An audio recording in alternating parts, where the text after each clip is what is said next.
خیر، کانگریس پارٹی نے بھی یہ کہا ہے کہ سی بی آئی کورٹ کا فیصلہ سپریم کورٹ کے فیصلے اور آئین، دستور اور سنویدھان کے خلاف ہے۔ کانگریس نے صاف طور سے کہا کہ پورا ملک جانتا ہے کہ بی جے پی اور آر ایس ایس کے لیڈروں نے سیاسی فائدے کے لیے فرقہ وارانہ ہم آہنگی کو توڑنے کے لیے گھناؤنی سازش رچی تھی، پورے ملک میں نفرتوں کا ماحول بنایا تھا۔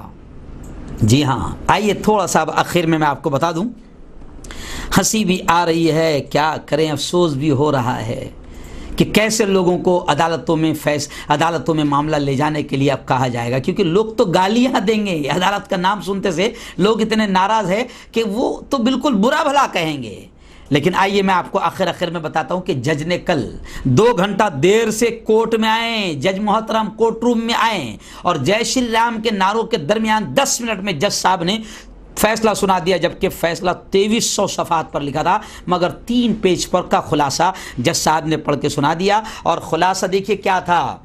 خصوصی جج نے کہا کہ بابری مسجد کی مسماری منصوبہ بند سازش کا حصہ نہیں تھی، یعنی پری پلان نہیں تھا، منظم منصوبہ نہیں تھا۔ تو پھر کیا ایسے ہی مسجد گر گئی؟ جج صاحب، مجرم باہر نکل کر کہہ رہا ہے، آپ کو نظر نہیں آ رہا ہے، مجرم باہر نکل کر کہہ رہا ہے کہ ہمیں گرو ہے کہ ہم نے یہ کام کیا ہے، مسجد کو توڑا ہے۔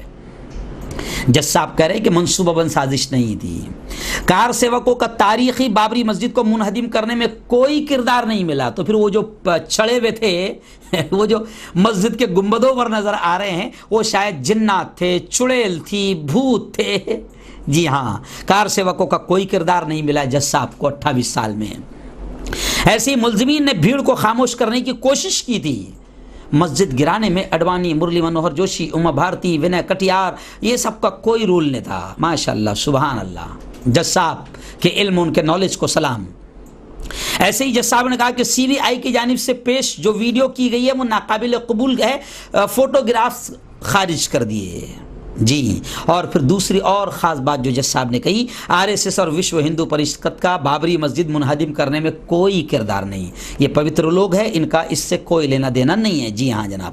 اور آخری بات کہ ملک کی سب سے بڑی جانچ ایجنسی ملزمین کے خلاف جرم ثابت نہیں کر پائی، اب سی بی آئی بھی شک کے دائرے میں اور سوالوں کے گھیرے میں آ گئی ہے۔ اب سپریم کورٹ کہہ رہی ہے کہ مسجد گری ہے، دن کی روشنی میں گری ہے۔ مسجد کے تعلق سے سپریم کورٹ نے یہ کہا کہ مسجد کوئی مندر کو توڑ کر نہیں بنائی گئی تھی، سپریم کورٹ نے یہ کہا کہ مسجد کو گرانے والے مجرم ہیں، مگر سی بی آئی کی عدالت کہہ رہی کہ یہ جتنے بھی ہیں بیچارے سب پاک پوتر ہے، ان کا گرانے سے، مسجد کو شہید کرنے سے کوئی تعلق نہیں۔ اب کوئی اوپری طاقت کو ڈھونڈنا پڑے گا کہ آخر جناتوں نے گرایا، چڑیل نے گرایا، شیطانوں نے گرایا، یہ کون سے آتنکوادی تھے جو گنبدوں پر چڑھتے ہوئے نظر آ رہے ہیں، یہ کون آتنکوادی تھے جو ان کو اکساتے ہوئے نظر آ رہے تھے؟ تو خیر سی بی آئی عدالت کو تو نہیں ملے ہیں، مگر اب دنیا کو یہ کہنا مشکل ہو گیا ہے، بلکہ دنیا ہم پر تھو تھو کر رہی ہے کہ ہمارے ملک میں آخر انصاف کا کس طریقے سے مرڈر اور خون ہو رہا ہے۔